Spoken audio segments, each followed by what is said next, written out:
So Annie, we're here in front of a painting by George Stubbs, the British artist, painted in 1778, and it depicts a very charming water spaniel, little woolly dog.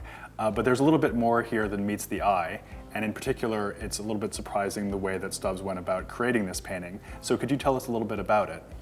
Yeah, so the most interesting thing about this painting is that as much as it looks like a traditional oil on panel painting, which was the traditional technique used around this time, it is actually painted using beeswax on panel. And this is something that through a kind of overall visual analysis of the painting, you would never be able to determine. But I think one of the most interesting things about this technique is how little it looks like a wax painting and how much you would think it's just a traditional oil on panel. Could you describe a little bit about how Stubbs would have in fact made it?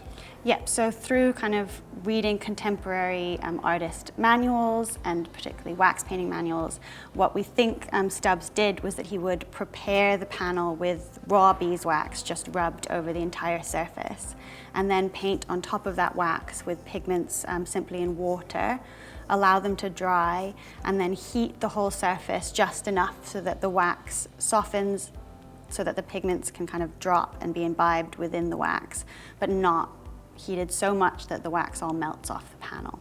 So what in fact have you done as part of your treatment? How did you go about conserving it?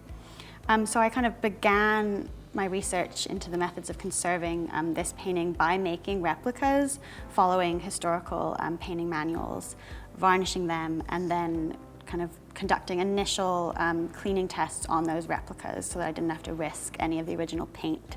And once I found methods that worked on those replicas, I applied them to the painting. And the best technique I found and what I used for this work was to apply the solvents that help dissolve varnish within a textile. When you traditionally apply them, you have a kind of cotton swab which you roll on the surface of the painting.